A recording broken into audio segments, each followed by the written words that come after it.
Welcome back to another edition. I pay a lot of attention to current events, both domestic and global.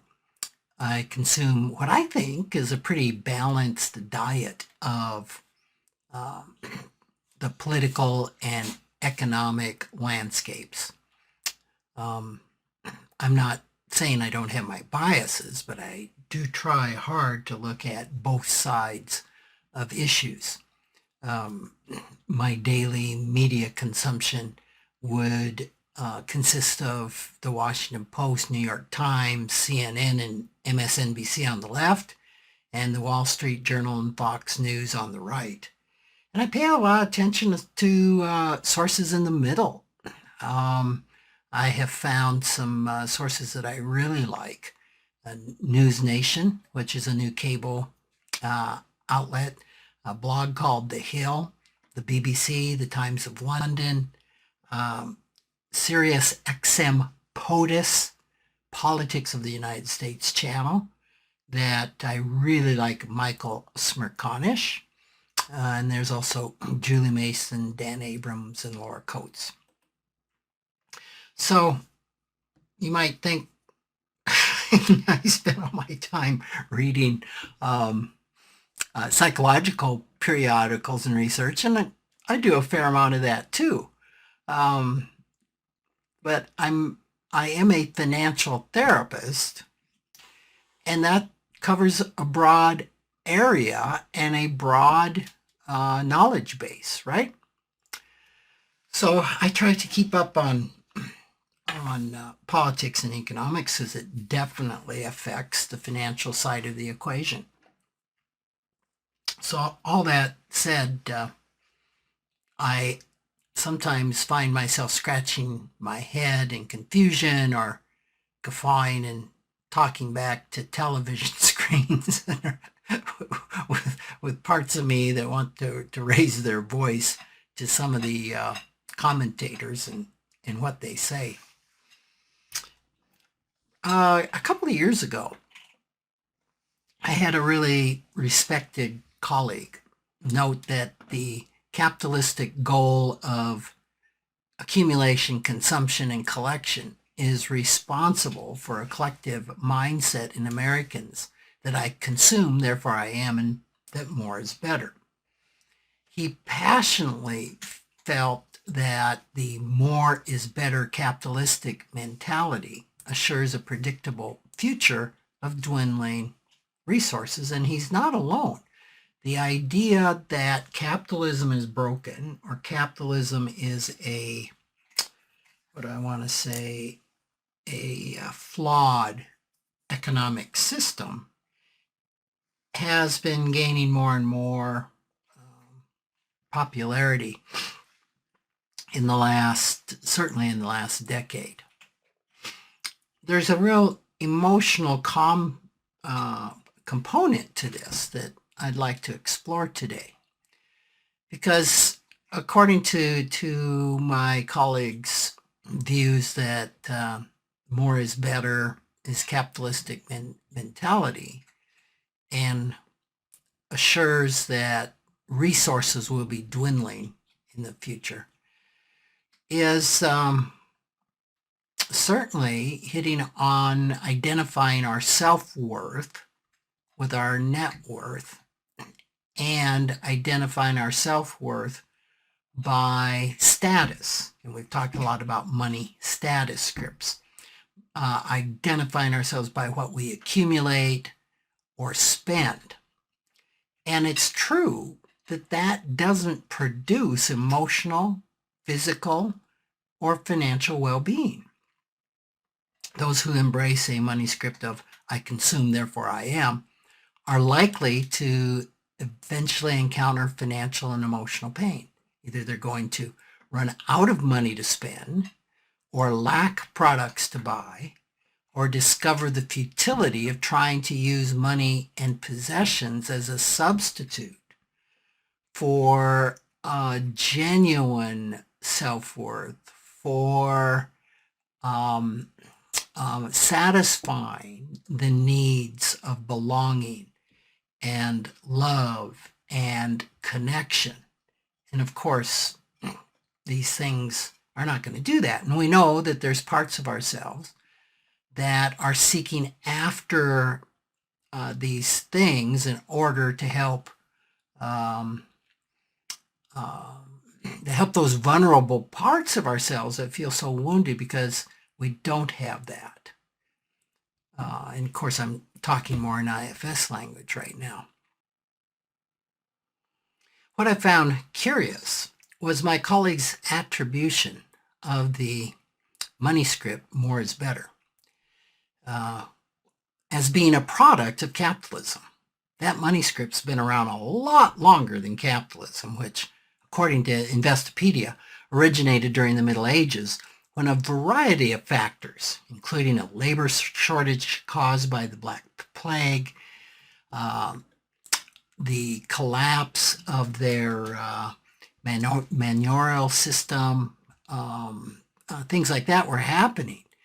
And more is better was a part of the human condition earlier than the Middle Ages.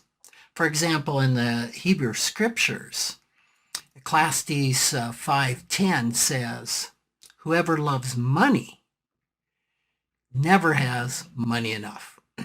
Whoever loves wealth is never satisfied with his income." Greed, whether for money or food or anything else, is not produced by an economic model. Whether people live under a capitalistic, socialistic, or communist system, or in a Stone Age tribal group, greed is alive and well in all of them. Every human being experiences it in some way and on some level.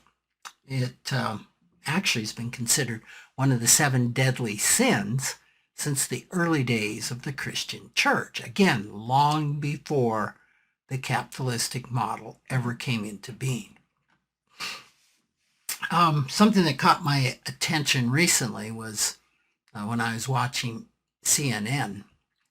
The anchor leading into the story suggested that capitalists cashed in on the pandemic and were responsible for the deaths of thousands of Americans.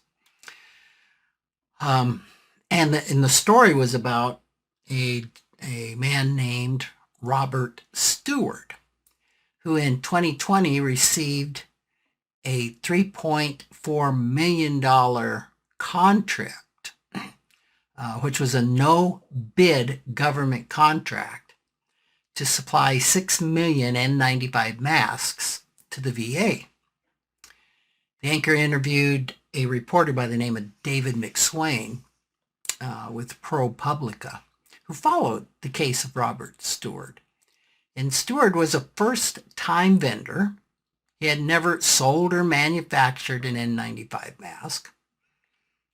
And one could conclude from the anchor's lead-in of this story that perhaps he took the $34.5 million and delivered substandard low-quality masks that didn't supply the manufacturing standards required, and thereby profited on the potential deaths of thousands of Americans because they use these substandard masks. Well, that wasn't the case. Upon listening to the interview and then doing some additional research, I discovered this wasn't a story about capitalism gone wrong, but fraud. Apparently, Stewart never delivered to any masks to anyone and never collected the $34.5 million. But what he did do was defraud the SBA of $805,000 in PPP loan money. The EIDL program of the SBA, he frauded that for $261,000 and frauded the VA of $74,000 in medical and educational benefits. For all of that, he pleaded guilty. None of that had a thing to do with his being awarded a $34.5 million contract for masks and nothing to do with an example of profiteering from the pandemic. And I got thinking about this. I thought, even if Stewart had really owned a mask manufacturing company and had actually supplied substandard, low-quality masks, this story would still not be about capitalism gone wrong, but fraud and corruption, criminal offenses that had nothing to do with capitalism. Behind the fraud, we find greed. And behind the greed, it can be a lot of things. There can be parts of ourselves that are FOMO, fear of missing out. Well, what's behind that? What's behind that can be protector parts of us scrambling to get things, to get, in most cases, of course, money, taking advantage of other people to get that money, usually, not all the times doing it dishonestly, but a huge focus on that.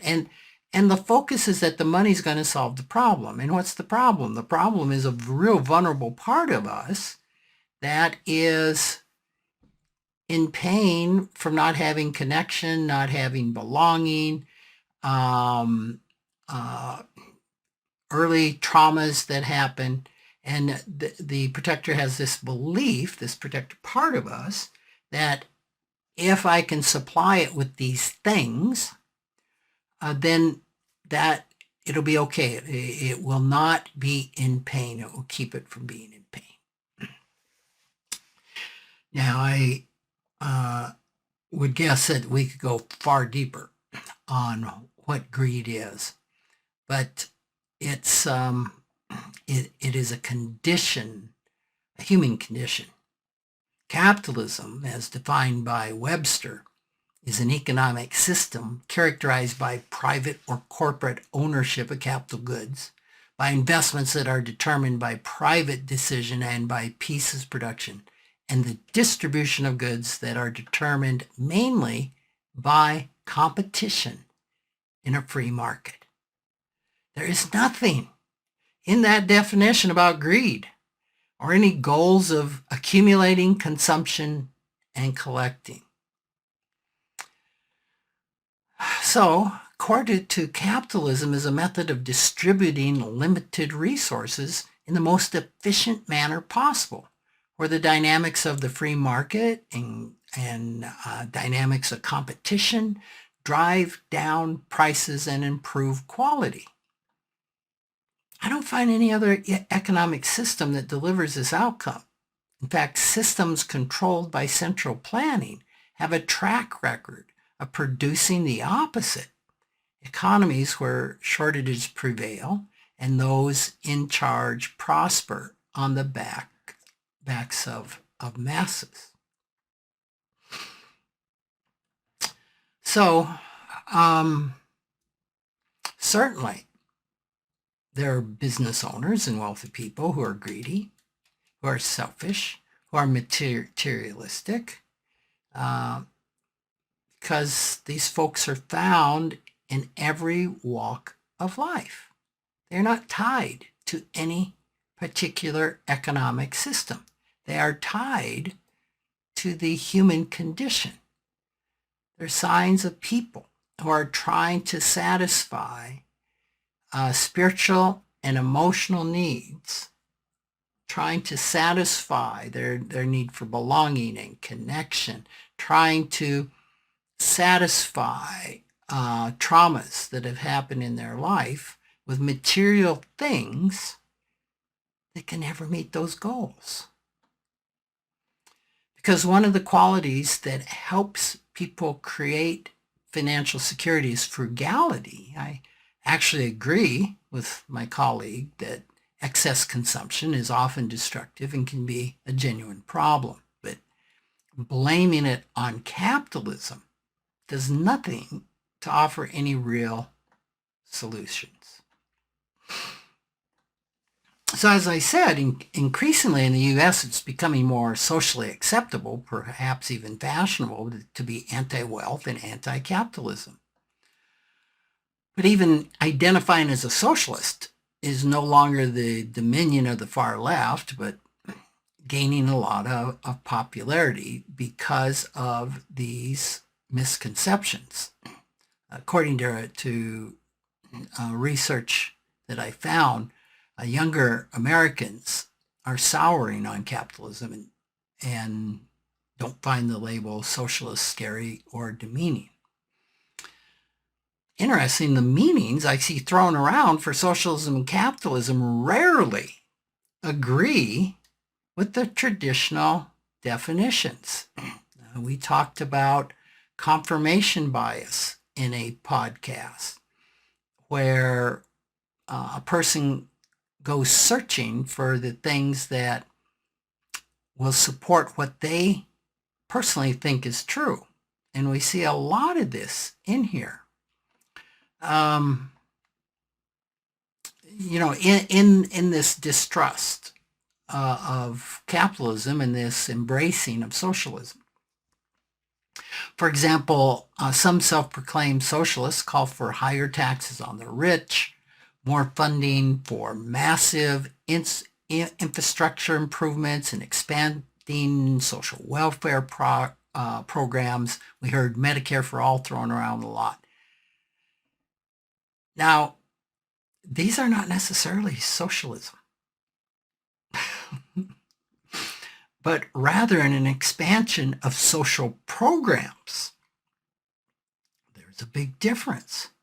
Socialism is an economic system in which the means of production and distribution of goods are owned and controlled collectively by the government.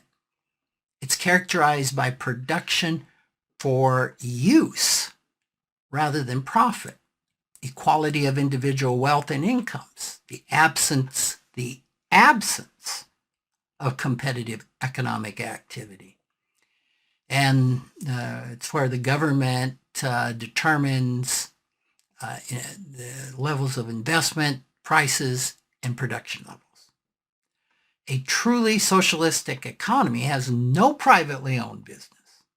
Since all businesses are government owned, there's no competitive force serving to improve services or drive down prices.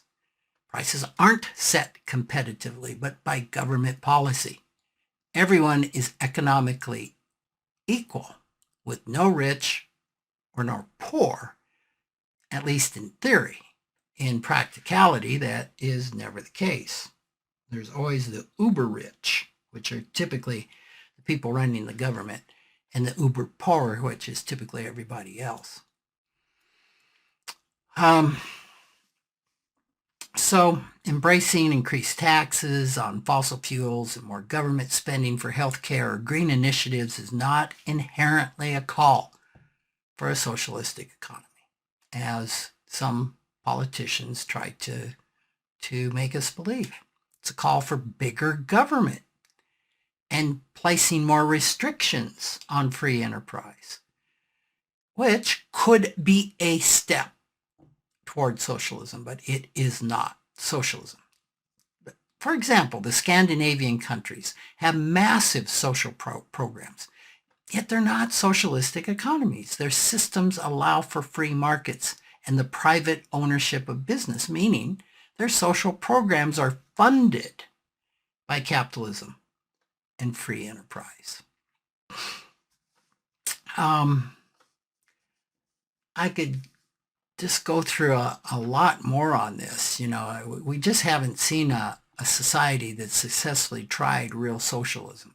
Countries that have attempted it, according to Forbes, are China, Cambodia, Cuba, East Germany, Ethiopia, North Korea, Poland, Romania, the USSR, maybe we would say today Russia, since the USSR dissolved, and Venezuela. Even though many of them have abandoned socialism, the effects are long-lasting.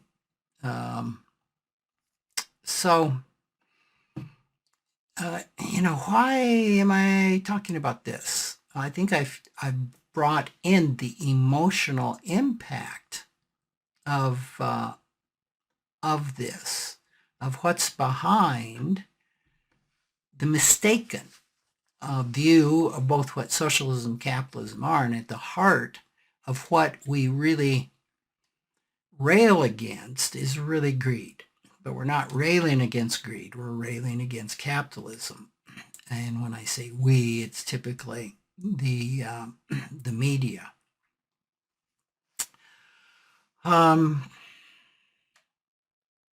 So I don't think that capitalism is broken. Again, many who claim that capitalism doesn't work don't understand capitalism.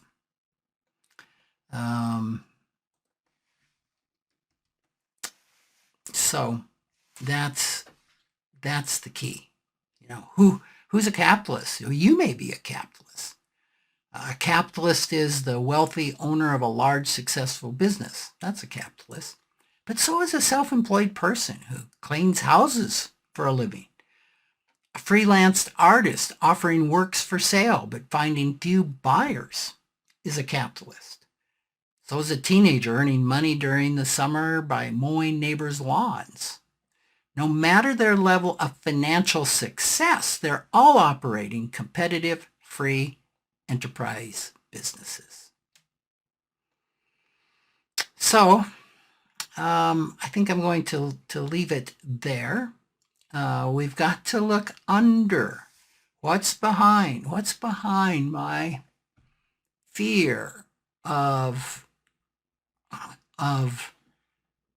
capitalism, or behind my inability to look deeper into the definitions? What are the emotions that are operating that where I may think somebody that is earning money or making a profit is greedy and defective and broken and a bad human being?